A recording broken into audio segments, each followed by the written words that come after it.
próxima ponente, ella es de Perú, es la magíster Caterine Natalia Romero Llanos, y su ponencia se titula La importancia de las emociones en el aula, una mirada desde las neurociencias.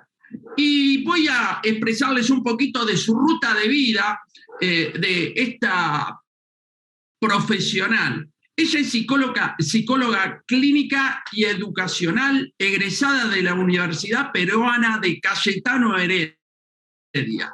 Es especialista en terapia cognitivo-conductual, magíster en neurociencias y educación, dictado por el Centro Iberoamericano de Neurociencias, Educación y Desarrollo Humano, CERABRUM, y la Universidad Antonio Ruiz de Montoya. También es presidenta fundadora de la Asociación Bienestar, dedicada a la formación y difusión de la educación socioemocional en el ámbito escolar.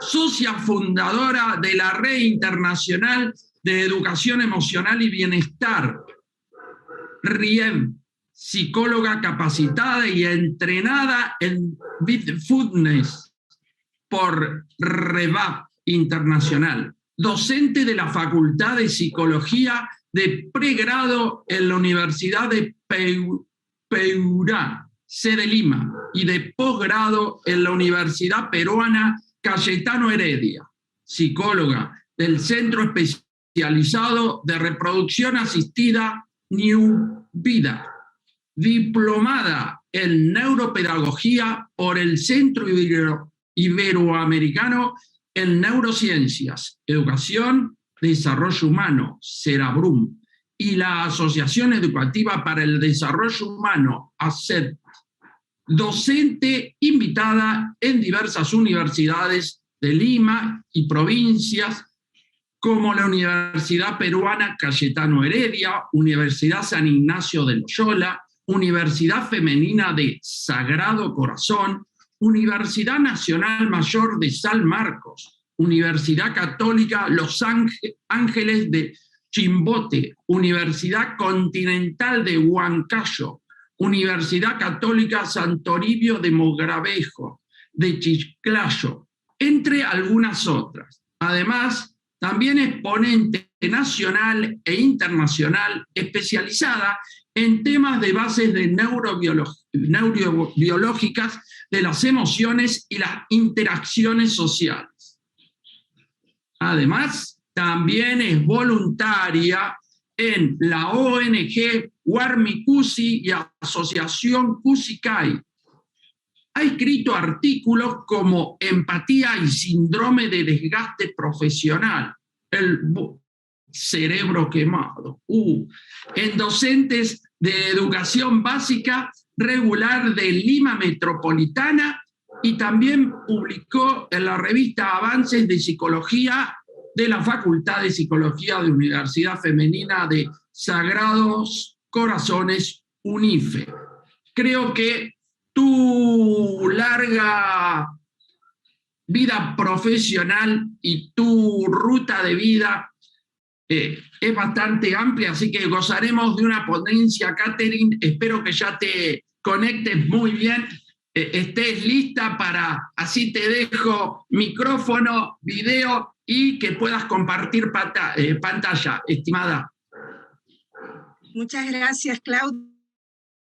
Buenos días con todos. Buenos días, hermanos de Paraguay, hermanos, hermanas de Paraguay y de otras partes del mundo. También he estado viendo en el chat que tenemos de diferentes países de nuestra linda América Latina. Y bueno, esta mañana estoy muy contenta de compartir con ustedes este tema. Voy a compartir pantalla. ¿Me escuchan bien, Claudio? Por favor, ¿puedes confirmar? Se escucha ¿Sí? bien. Vamos Perfecto. A ver ahora la pantalla. A ver. ¿Se ve bien?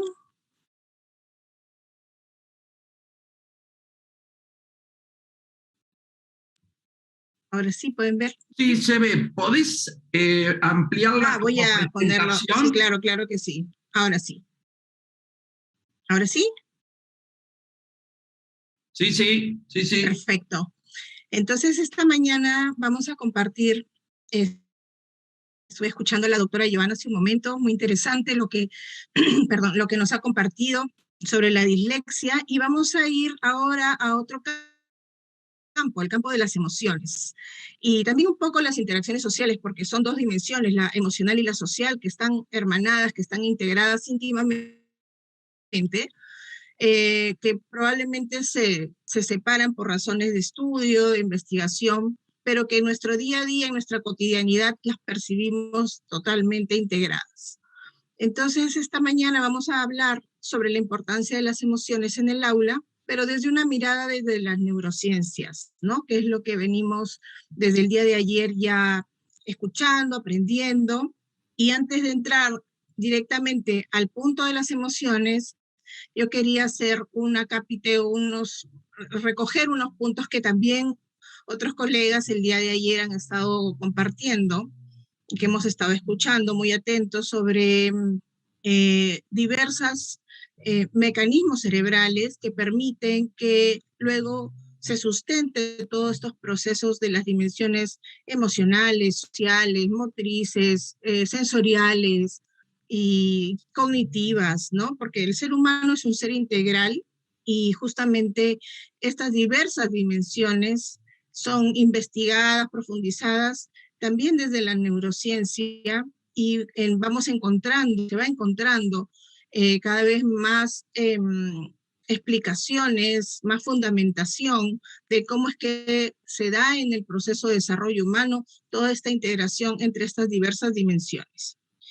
Entonces, un punto importante que estamos viendo desde el día de ayer es que el cerebro y el sistema nervioso son un sistema complejo y cambiante, ¿no? Cambia constantemente. La doctora Joana nos acaba de hablar de la neuroplasticidad. Claudio justamente le hacía una pregunta sobre eso al final de su ponencia, y esta neuroplasticidad es la capacidad que tiene el cerebro, es un mecanismo nervioso que tiene todo nuestro sistema nervioso propiamente, de establecer, modificar, reconectar y recuperar, muchas veces también, redes, ¿no?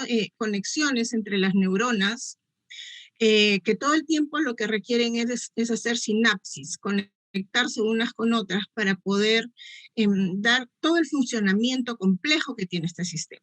Pero este mecanismo justamente de la neuroplasticidad, que es cambiante y que justamente lo que busca es la adaptación de todo este sistema nervioso para que él, en este caso el ser humano, pero se dan todos los animales, puedan adaptarse al entorno en el que se encuentra.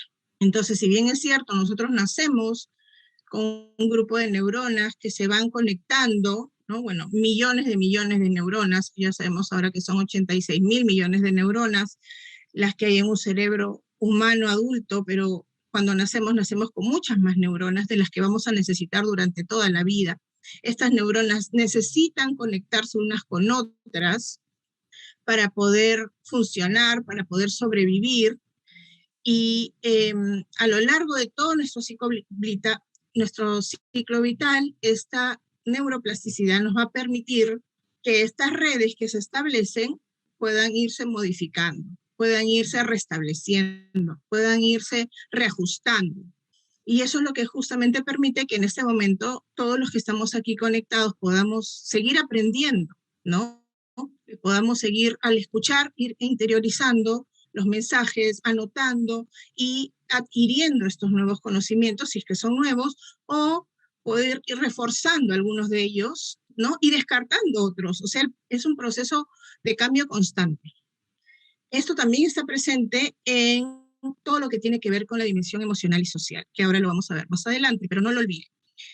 Luego también otro punto importante es que este desarrollo del sistema nervioso, que es el neurodesarrollo, que lo venimos escuchando desde ayer también en las ponencias, es un proceso ordenado, ¿no? No se da de cualquier manera, tiene una organización precisa, detallada, y como decía la doctora Joana, que está guiada por factores genéticos, pero también hay muchos factores ambientales que interactúan con esta expresión de los genes y que se está demostrando y cada vez se está encontrando con más precisión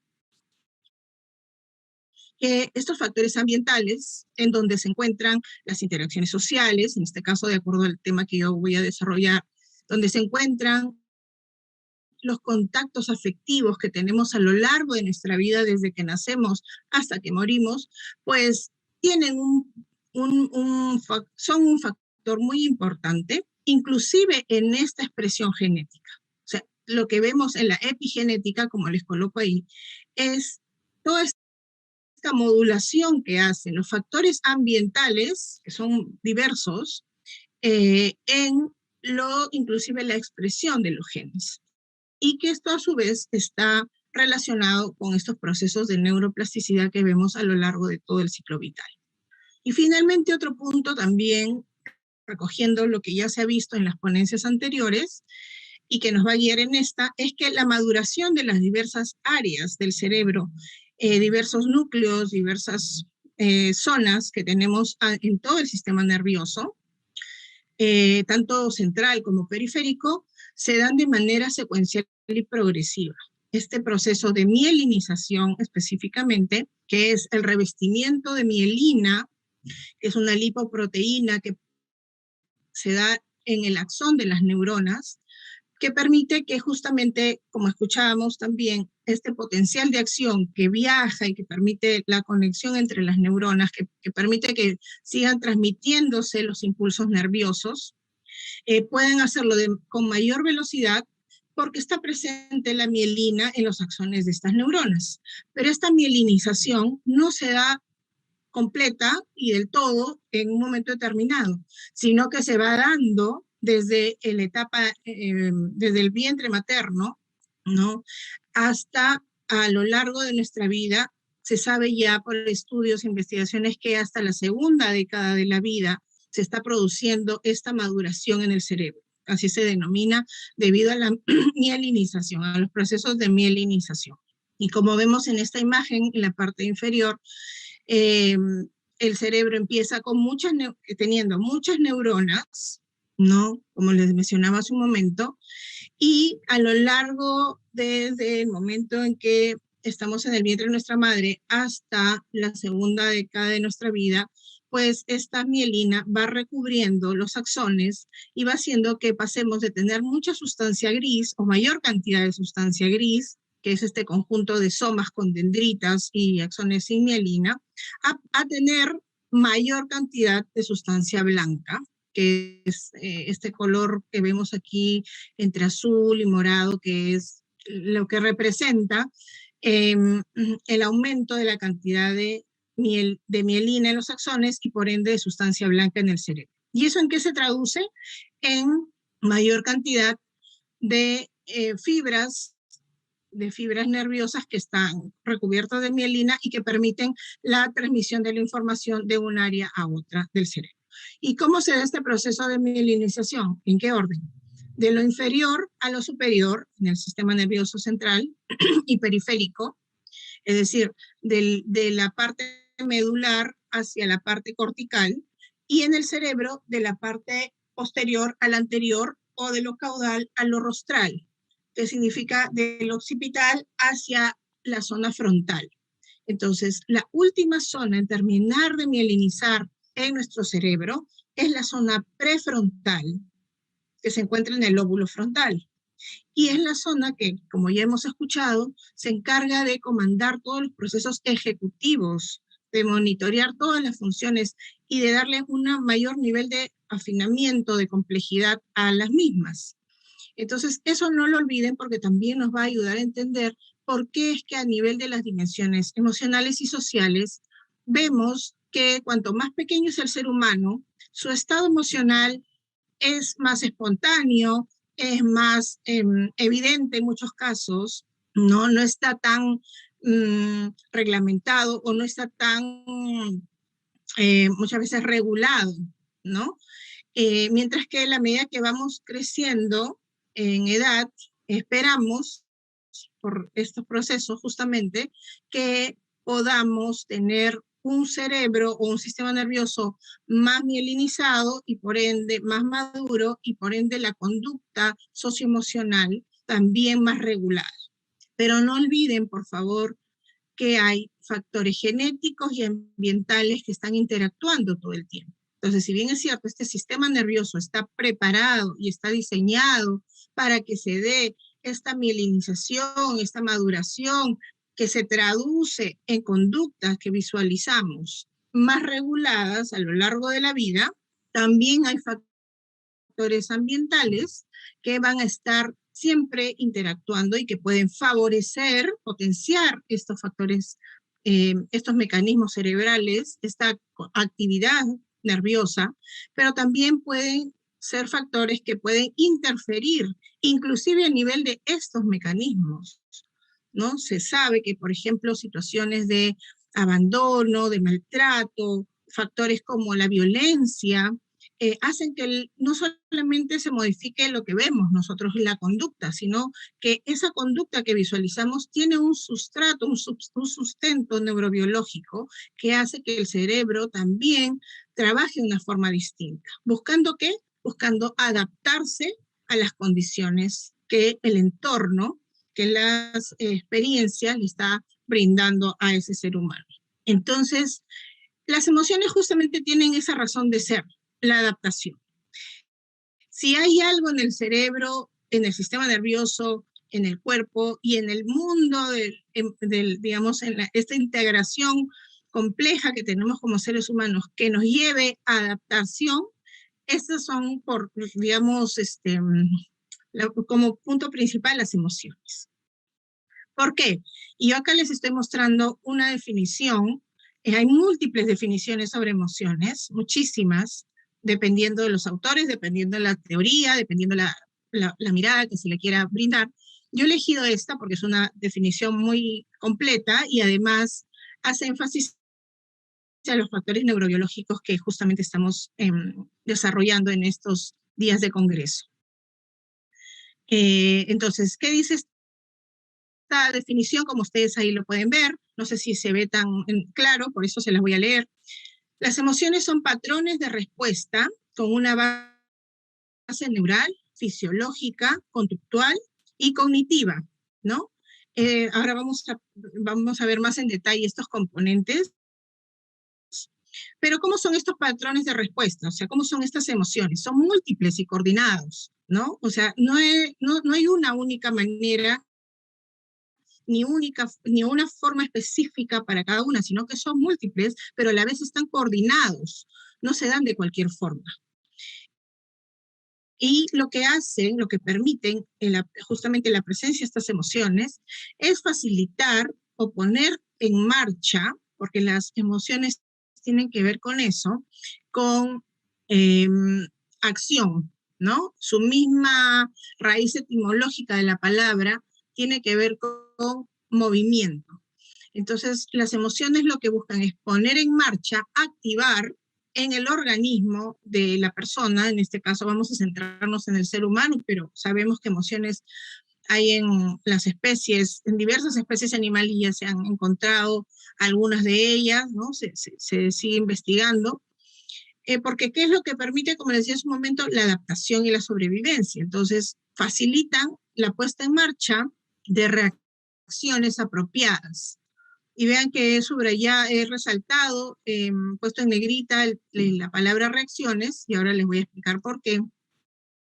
Pero estas reacciones, ¿cómo son? No son de cualquier manera tampoco, son apropiadas a los estímulos y a los acontecimientos.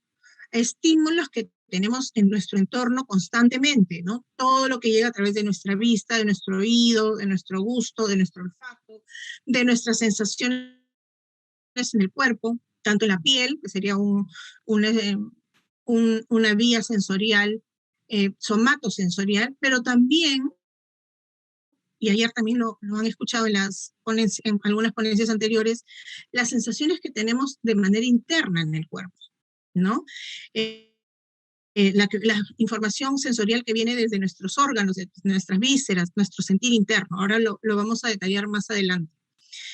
Y entonces, todos estos estímulos, experiencias, acontecimientos, tienen que tener una importancia biológica, y vamos a ver que hay unas áreas del cerebro que justamente se encargan de detectar, de descifrar y activar una respuesta, una reacción, cuando encontramos que estos estímulos tienen una importancia biológica para ese organismo, para ese ser humano. Importancia biológica que le va a permitir que, nuevamente repito, la adaptación, la sobrevivencia.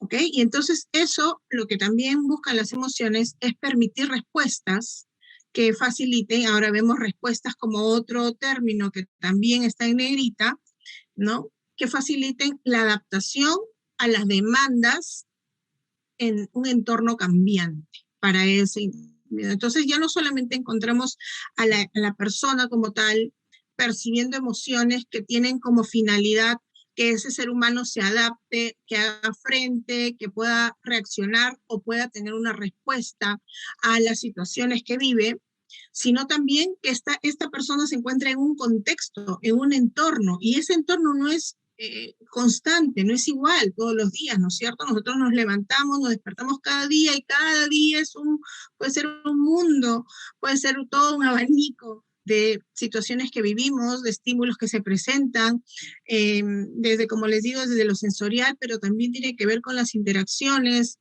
sociales que tenemos, nuestros vínculos afectivos, nuestras diversas experiencias que vivimos. Por ejemplo, si acá la mayoría somos maestros o estamos en aula, pues las experiencias con nuestra familia, las experiencias con nuestros alumnos, las experiencias con nuestros compañeros, es decir, todo este mundo humano en el que siempre estamos inmersos, ¿no? Que es cambiante, se modifica constantemente, y las emociones lo que permiten es que nos adaptemos a las mismas. Usando dos vías o dos formas que las he resaltado ahí, por eso se les mencionaba. Por un lado, reaccionando. Tenemos un nivel de reactividad emocional que es muy instintivo, que es muy primitivo, muy básico e inmediato, y tiene como objetivo, como finalidad, que justamente no tengamos que hacer todo un análisis detallado de lo que estamos viviendo para poder actuar o poder tener una reacción que nos ayude a adaptarnos a la circunstancia, sino que es así, inmediato, para poder sobrevivir a la situación. Pero también tenemos otras vías en el cerebro que tienen que ver con una respuesta ya más detallada, más reflexiva, que implica todo un conjunto de, digamos, conexiones, que ahora las vamos a ver más adelante, que integran diversas áreas y que permiten que podamos responder a las demandas, ya no de manera instintiva, inmediata, sino de manera reflexiva. Ambos son parte de toda esta dimensión emocional, ambas rutas, y están creadas ambas, como les menciono siempre, pues las estoy repitiendo, para poder adaptarnos a las demandas, para poder sobrevivir en un entorno cambiante. Y entonces, estos componentes de las emociones, que les mencionaba hace un momento, los he detallado más en esta diapositiva, para que los podamos ir analizando conjuntamente.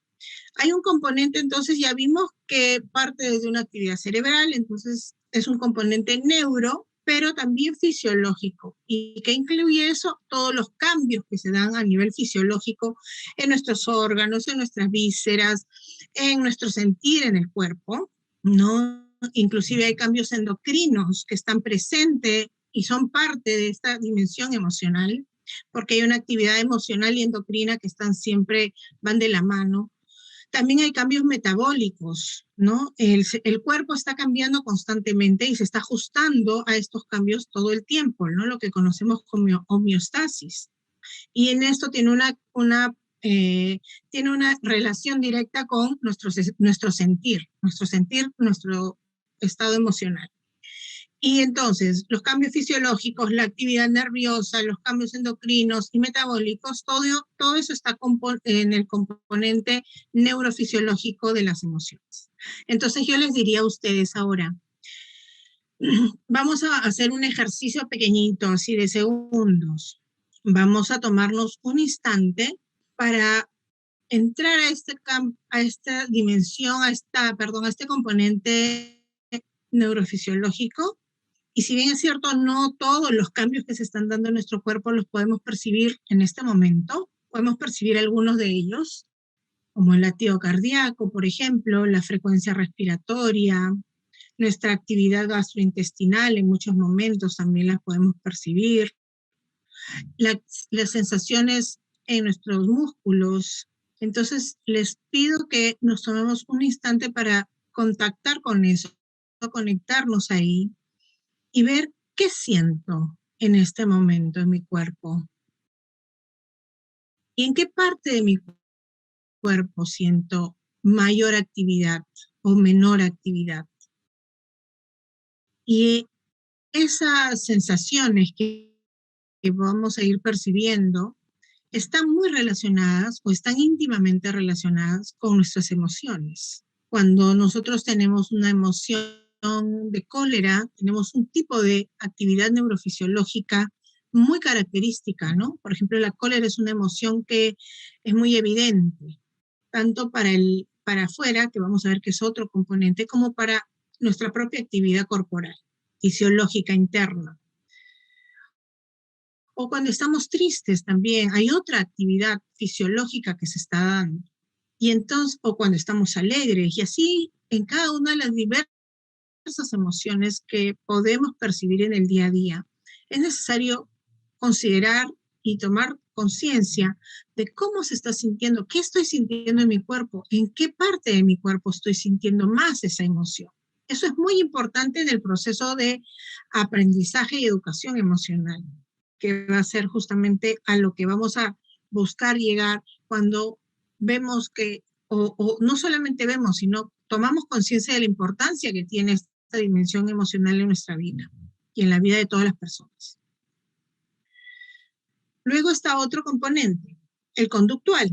Este sí es mucho más evidente, ¿no? Este componente conductual es el que observamos, son nuestras conductas, son nuestras expresiones que salen, que se evidencian, y que no solamente son evidentes para nosotros, ¿no? Sino también son evidentes para los demás, para las personas que nos rodean. Y eso ocurre bidireccionalmente, ¿no? O sea, los demás se dan cuenta de lo que siento y yo me doy cuenta de lo que sienten los demás. Estamos en un continuo compartir emocional. ¿Y por qué? Porque las emociones tienen una función social, tienen una función comunicativa muy interesante y muy importante que está, y es muy básica, ¿no? Está presente desde el momento en que nacemos. Y este componente conductual que es observable y que en muchos casos es lo más medible que tenemos de las emociones, aunque también se miden en las investigaciones ciertos componentes neurofisiológicos, ¿no? Con cierto nivel de técnicas y de instrumentos que hay ya en la ciencia para poder hacerlo. Este componente conductual, que es sobre todo aquello donde se evidencia la acción de las emociones, es un punto clave para la regulación, para la autorregulación y la corregulación, ¿no? Yo puedo percibir lo que siento en mi cuerpo desde el componente neurofisiológico, pero también puedo observar lo que hago cuando siento determinada emoción. Hace un momento hablábamos el ejemplo de la cólera. Yo siento sensaciones en mi cuerpo, pero también noto conductas. Y muchas veces esas conductas de este componente son repetitivas, son como hábitos, ¿no? Que ya se han conformado en cada uno, en cada persona, pero no son igualitos en las personas, en todos exactamente igual. Varían, tienen, cada ser humano tiene sus propias maneras, pero también hay formas como patrones que se han estudiado, que se comparten como seres humanos y que nos permiten identificar, por ejemplo, cuando alguien está molesto o cuando alguien está triste, ¿no? Pero acuérdense siempre que ya sea cualquiera de las emociones, hay un componente cultural que también las está modulando, que las está moldeando. Y este componente conductual, que es como yo expreso, cómo externalizo mis emociones y visualizo a los otros cómo externalizan las suyas, nos llevaría a pensar, por ejemplo, o les invito a pensar, ¿cuál es mi expresión facial usual en el día a día, por ejemplo? ¿No? Si bien es cierto, cada una de las emociones pueden tener cierta manera de expresarse, de maneras de, por ejemplo, expresar las emociones en tu rostro, o en el tono de la voz, o en la postura ¿no? Corporal o en las acciones, pero también es importante darnos cuenta de cómo es nuestra propia expresión facial, porque esto tiene mucha relación en cómo nos comunicamos con los demás, qué es lo que los demás interpretan en el día a día y cómo me siento, porque también hay investigaciones que demuestran que el estado, por ejemplo, de la tensión, relajación de los músculos o el estado de mi expresión facial, hace un bucle de retroalimentación con mi actividad nerviosa, con mi actividad cerebral, y eso genera determinadas emociones, ¿no? Entonces es muy importante ponerle atención a este componente conductual. ¿Cómo expreso, cómo externalizo mis emociones del día a día? Y si me he acostumbrado, he habituado a tener cierta forma de expresar las mismas para poder ir haciendo algunos ajustes, si es que quiero, ¿no? Y estos ajustes son justamente los procesos de regulación. Y luego, finalmente, tenemos un factor cognitivo que valora la situación en la cual nos damos cuenta de qué es lo que estamos sintiendo, tomamos conciencia de nuestro estado emocional. Es decir, decimos, esto que estoy sintiendo, ¿qué emoción es? ¿Me estoy sintiendo emocionada o no? ¿Qué emoción siento? ¿No? Y ahí, cuando tomo conciencia de mi emoción, cuando me doy cuenta que todos mis procesamientos de información y mis habilidades, diversas habilidades cognitivas, y ahí acá entra la dimensión cognitiva a integrarse, es recíproca justamente con mi estado emocional, es decir, lo que pienso y lo que siento están ahí integrados constantemente, entonces es donde surgen los sentimientos. Los sentimientos, a diferencia de las emociones, requieren una conciencia de cómo me estoy sintiendo y pueden ser gestionados o pueden ser traídos al momento actual de manera consciente. La emoción es algo que se da en el momento que hay un estímulo que lo activa. Pero cuando yo, por ejemplo, conscientemente traigo a mí un recuerdo o un pensamiento activa una determinada emoción, ¿no? Ahí ya estamos hablando de sentimientos. Y entonces acá pensaríamos y traeríamos a la reflexión qué pienso y qué atiendo cuando siento determinadas emociones. Y eso es muy importante, trabajar con esta integración que hay entre el procesamiento de información, entre la interpretación de las situaciones que genera pensamientos, que activa creencias, con lo que voy sintiendo respecto a cómo vivo esa situación. Entonces, acuérdense esto también, pensamiento, emociones están constantemente integrados. Y hay muchas maneras de clasificar las emociones, ¿no? También muchos teóricos y muchas teorías, entonces de acuerdo a eso hay diversas formas de clasificarlas, pero yo quería enfatizar que las emociones no son ni buenas ni malas, ¿no? Cada vez está difundiendo mucho más esto porque también muchos venimos de una educación, de una crianza en la cual se nos permitía sentir algunas emociones y otras no. Y eso definitivamente no fomenta una completa alfabetización emocional, no fomenta un completo sentir de una autonomía emocional y definitivamente impacta también en nuestra regulación emocional. Entonces sabemos que las emociones no son buenas ni malas y en eso hay que tener cuidado cuando hablamos de positivas o negativas, dándole, como les digo, esta valoración de buenas o malas, no es así.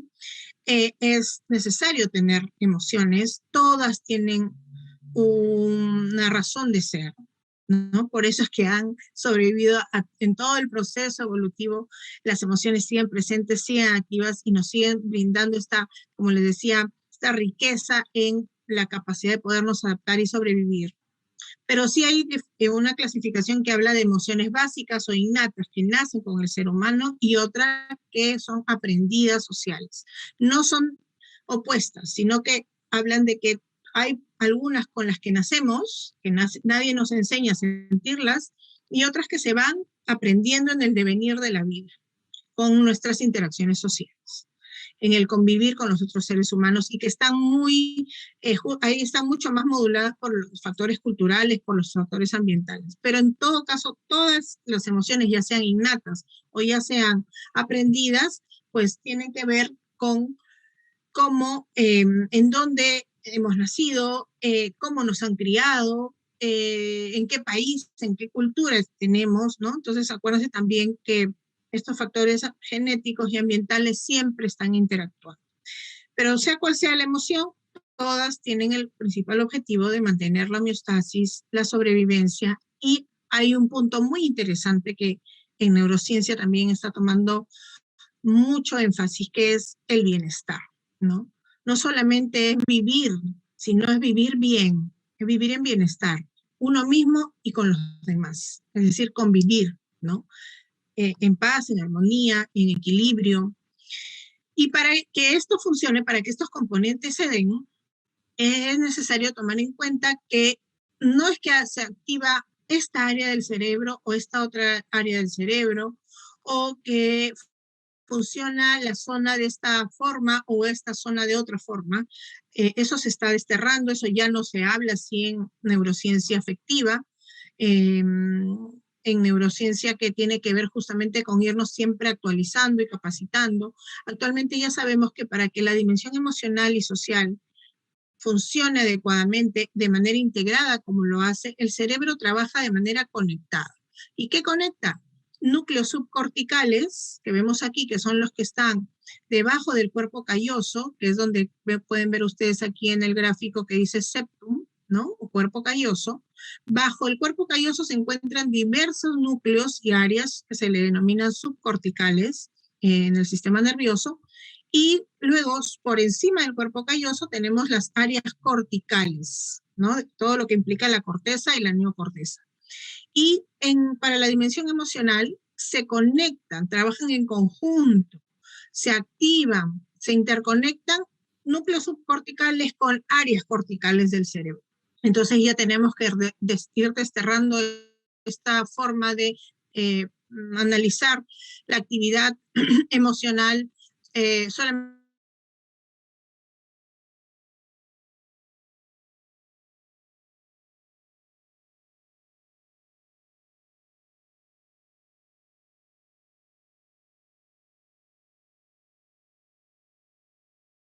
Catherine, se cortó tu audio.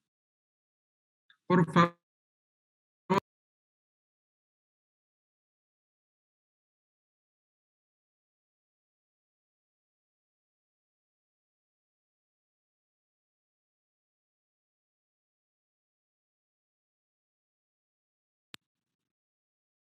A Catherine se le ha cortado el audio, esperemos que se reponga a la brevedad. Se le cortó el audio, esperemos que se reponga a la brevedad porque estábamos teniendo una excelente ponencia, así que esperemos unos minutos a que se pueda volver a conectar Catherine.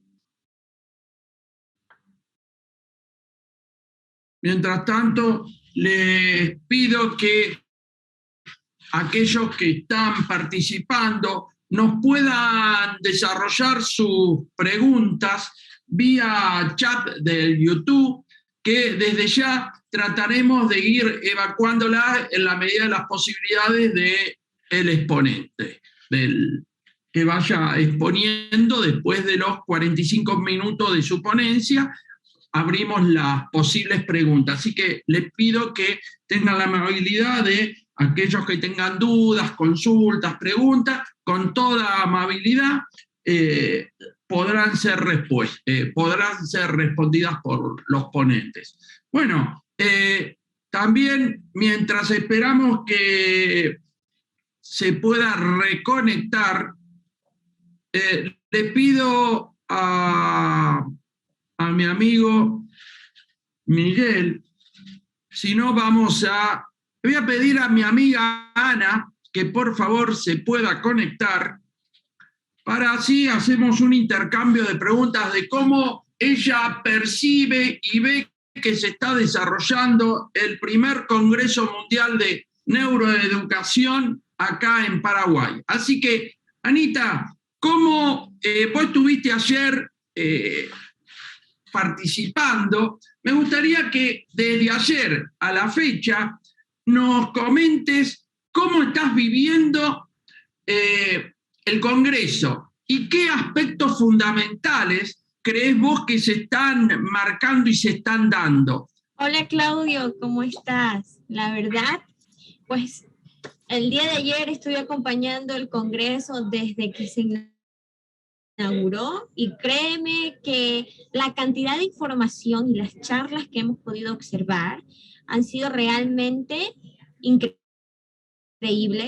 La cantidad de información que nosotros podemos asimilar a los conocimientos que ya tenemos, considero que son de muchísima ayuda para poder afrontar de repente ciertos casos específicos que en nuestro diario vivir, pues no en nuestra profesión, se ven y que de repente tenemos esa duda como de, ¿y cómo puedo tratar esto? ¿Y cómo puedo ayudar? ¿O cómo puedo enfocar esa energía? ¿Cómo puedo llamar la atención? ¿Cómo puedo hacer que los niños, el día de ayer uno de los maestros estaba diciendo cómo nosotros podíamos llamar muchísimo más la atención por medio de esta virtualidad que muchas veces tenemos? No sé si Claudio a ti te haya pasado, hemos estado conversando y la otra persona, pues en este caso cuando es o suele ser un poco más joven, pues pierde el hilo conector o el interés debido a la monotonía de quizás el tono de voz o pues que la presentación como tal no sea completamente de su agrado o no le llame completamente la atención. Entonces nos daba como pequeños tips. Nos decía que para nosotros poder tener la atención de la persona, en este caso pues del estudiante, teníamos que tener una buena modulación, tener pequeños lapsus donde manejemos una tonalidad y para llamar la atención, de repente elevarla un poquito o felicitar o llamar un poquito más, podríamos decirle el interés, haciendo pequeños cambios y poder hacer que sea mucho más dinámico la interacción, pues no, a pesar de que estamos a través de una pantalla. Me interesó muchísimo eso y creo yo que cada una de las personas que se encuentran viendo, los maestros, pueden implementarlo muchísimo, ya que pues en el caso de aquí de Ecuador, nosotros estamos teniendo en algunas instituciones, no en todas, un retorno paulatino. Quiere decir que todavía tenemos un 50% de estudiantes que están en casa y el otro 50% está pues en la escuela. Tenemos aulas híbridas.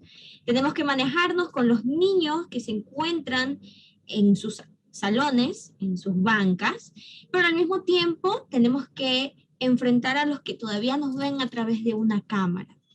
Y el hecho de que estén a través de esa cámara es un poquito más complejo.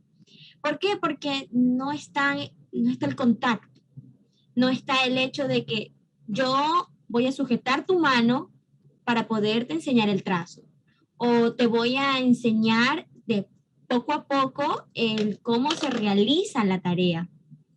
Y esa brecha virtual, créeme que a veces es realmente compleja de vencer. Yo estoy contentísima con la información que hasta ahora podemos observar y cómo nuestro cerebro se va acoplando poquito a poquito a lo que nosotros pues consideramos como nueva normalidad. ¿A ti qué te parece hasta ahora? Cuéntame. Con respecto, tengo una, cuando decís, me parece bárbaro el término que pusiste de nueva normalidad, porque ¿qué es lo normal y qué es lo anormal? Pero fuera de eso, hiciste referencia a algo fundamental y ya la tenemos de vuelta, Catherine. Acá, Catherine, estábamos... Mil disculpas, no sé qué pasó, ha habido un colapso de redes, cosas que pasan.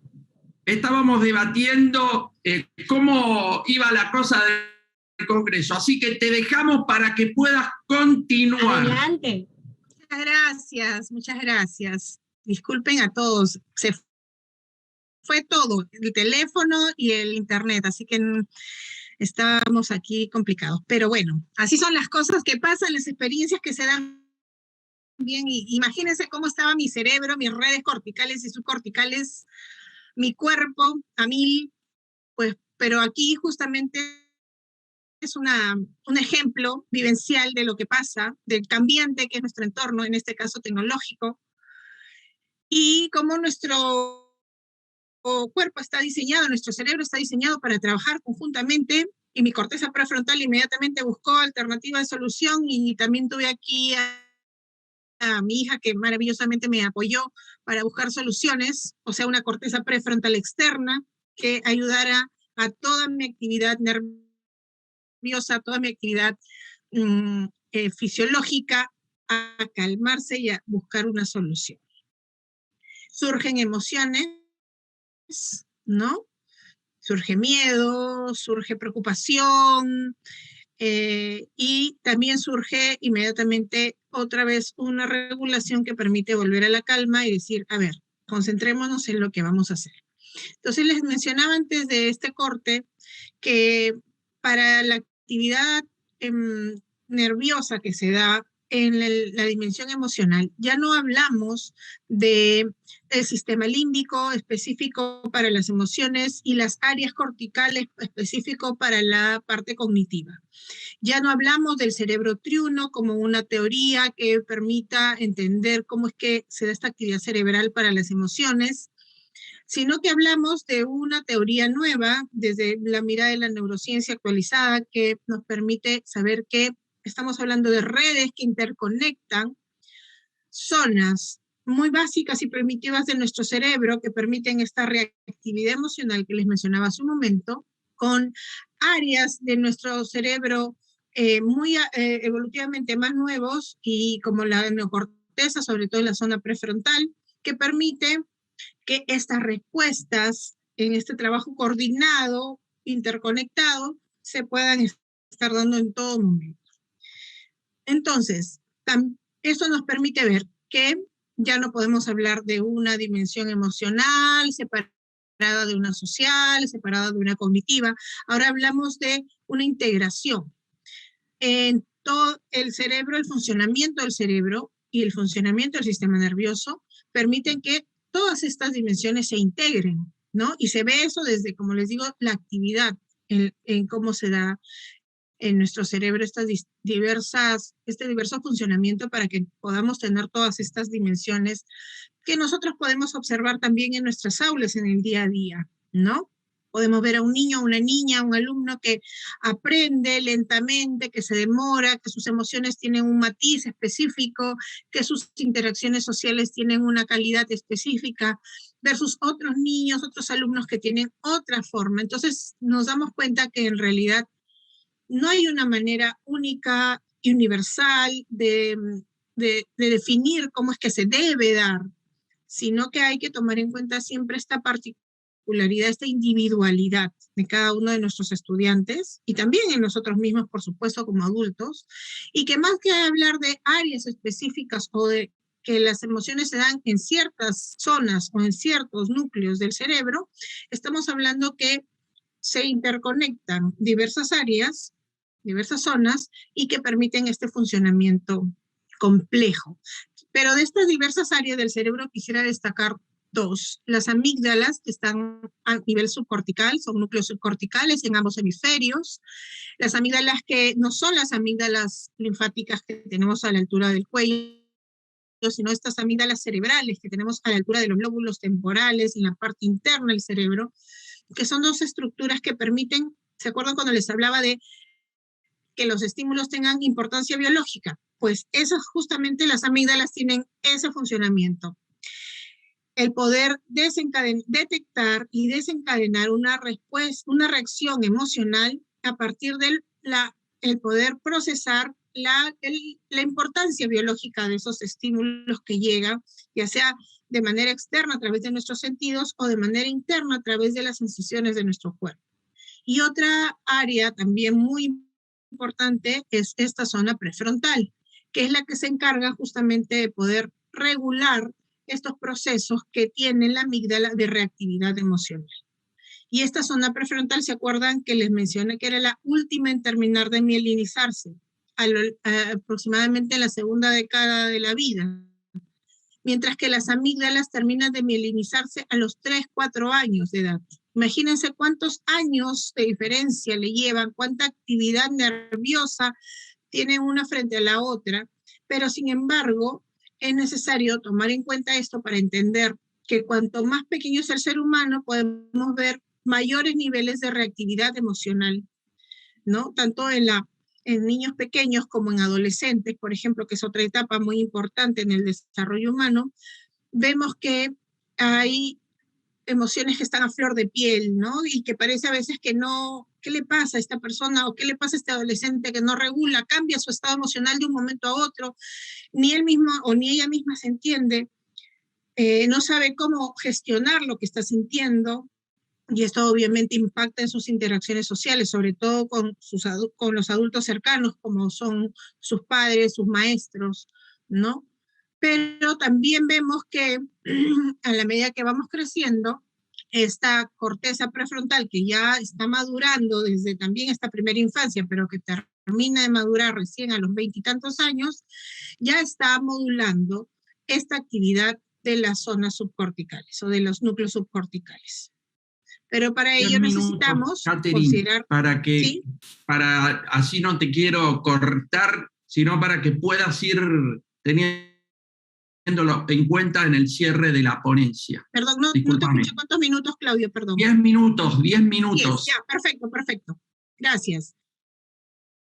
Entonces tenemos que, al estar integrados, puedan gestionar mutuamente, gestionarse conjuntamente y tomando en cuenta estos factores genéticos y ambientales, poder nosotros desde nuestra postura de maestros, desde educadores, ayudar en estos procesos de regulación que se dan en el cerebro.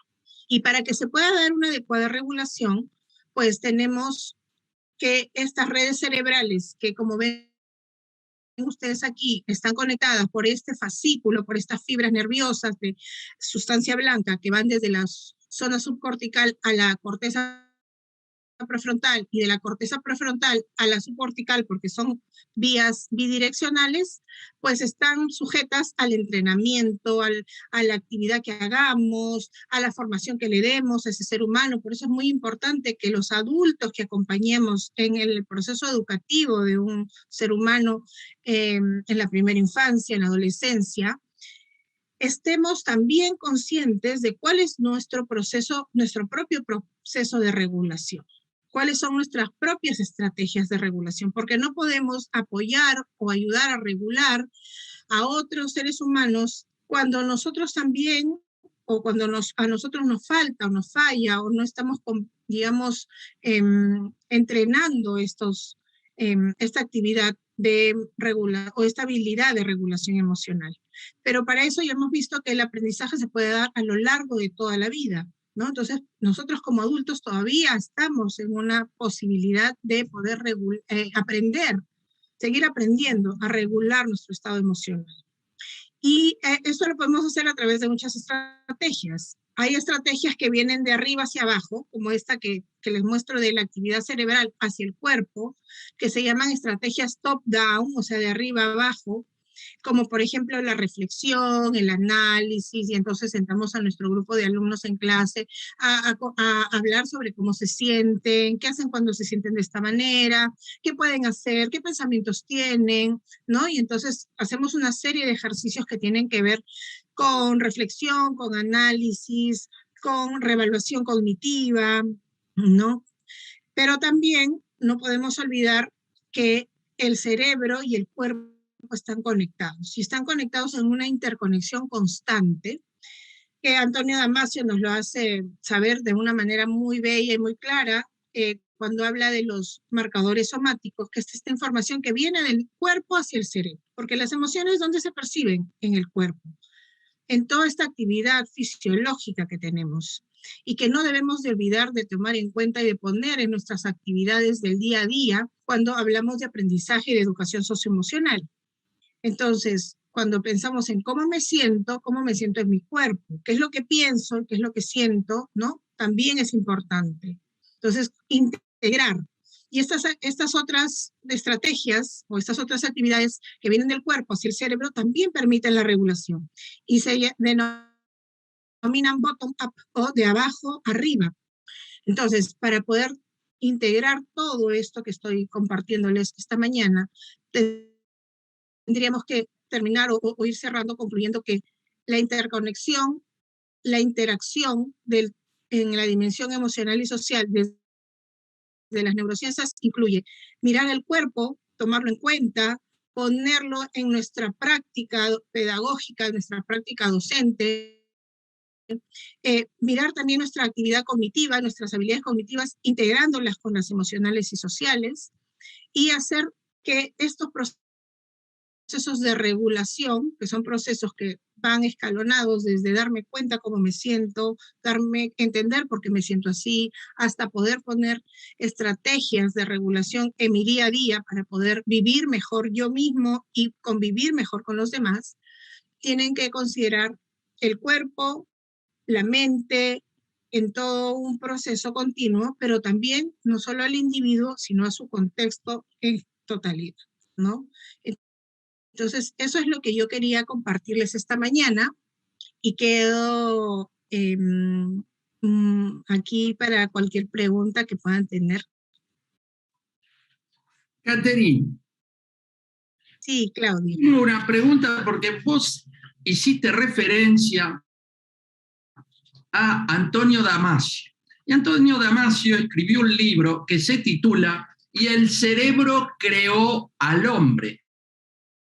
Y como subtítulo de ese libro decía que ¿cómo puede el cerebro generar emociones y sentimientos, ideas y el yo?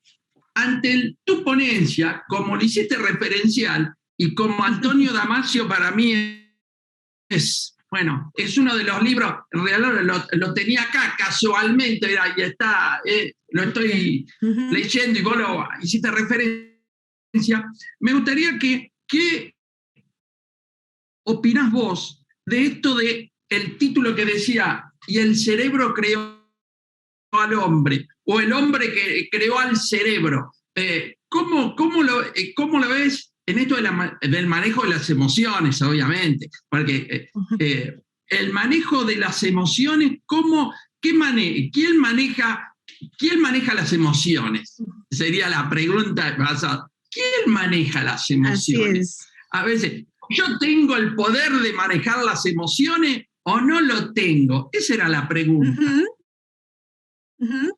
Claro, buenísimo, porque en realidad el término manejar implica un dominio, ¿no? Y regular, que es el término que es más preciso, creo, para las emociones, es justamente un equilibrio entre el reprimirlas y el dejarse dominar por ellas, ¿no? Entonces, no podemos, las emociones tienen como un punto de equilibrio que siempre está ahí en una balanza que sube y baja, que no es fácil, que muchos países en nuestro día a día, y seguro que tendremos muchos ejemplos todos, donde las emociones nos avasallan y la intensidad de las mismas no nos dejan inclusive funcionar adecuadamente, interfieren en nuestro estado hasta físico, ¿no? Porque muchas veces esta intensidad emocional se desboca y genera enfermedades o trastornos que no nos ayudan a funcionar adecuadamente en la vida. Entonces, lo que yo creo es que es importante, más que manejar las emociones, es gestionarlas de una manera inteligente, como se habla constantemente, sabiendo dónde, cuándo, cómo, pero también teniendo múltiples estrategias que vienen desde un proceso de conciencia emocional que tiene que ver con la conciencia corporal, el cómo me siento y el análisis reflexivo que puedo hacer de las mismas, ¿no? Hasta estrategias que tengan que ver con relajarme, tomar conciencia de cómo estoy, y esa posibilidad de tener múltiples estrategias me va a ayudar a regular y no irme a los extremos ni de vivir en un déficit emocional o un extremo emocional, ¿no? Un exceso emocional.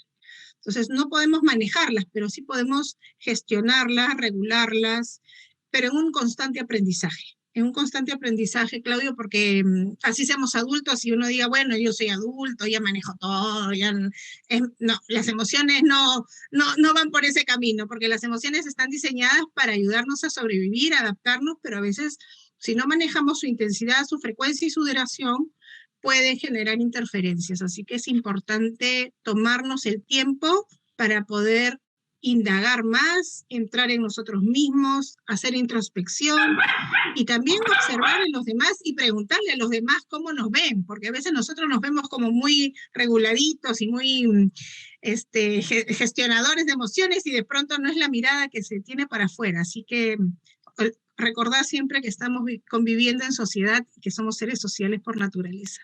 Me parece bárbaro tu respuesta, y yo la resumiría para ir cerrando tu ponencia en autoliderazgo emocional. Y en 2 palabras, lo que vos expresaste sería el tema del autoliderazgo emocional. Así que, Catherine, te voy a dar la palabra para que cierre tu ponencia, porque ya tengo en sala al próximo ponente, así que te pido que nos des tu... Bueno, agradecer a todos por su atención, recordar, yo quisiera que quede como una conclusión, una idea clave, que las emociones, las interacciones sociales y la dimensión cognitiva, las habilidades cognitivas están integradas, que no debemos sacarlas o ponerlas en compartimientos separados en nuestra actividad pedagógica o en nuestro día a día, sino que más bien tenemos que integrarlas y proponerlas y promoverlas en nuestra currícula escolar como una actividad contextual, ecológica, dinámica, y que nuestras emociones y las emociones de nuestros alumnos, hablando específicamente de la escuela, están siempre interactuando, y cuanto más nos vayamos preparando nosotros como educadores, también mejor vamos a aportar en el estado emocional y social de nuestros alumnos y alumnas. Muchísimas, pero muchísimas gracias, Catherine. Agradecido, y esperemos volver a vernos en otro congreso o encuentro relacionado con las neurociencias aplicadas para mejorar el sistema educativo. Gracias. Gracias también, hasta luego, cuídense mucho.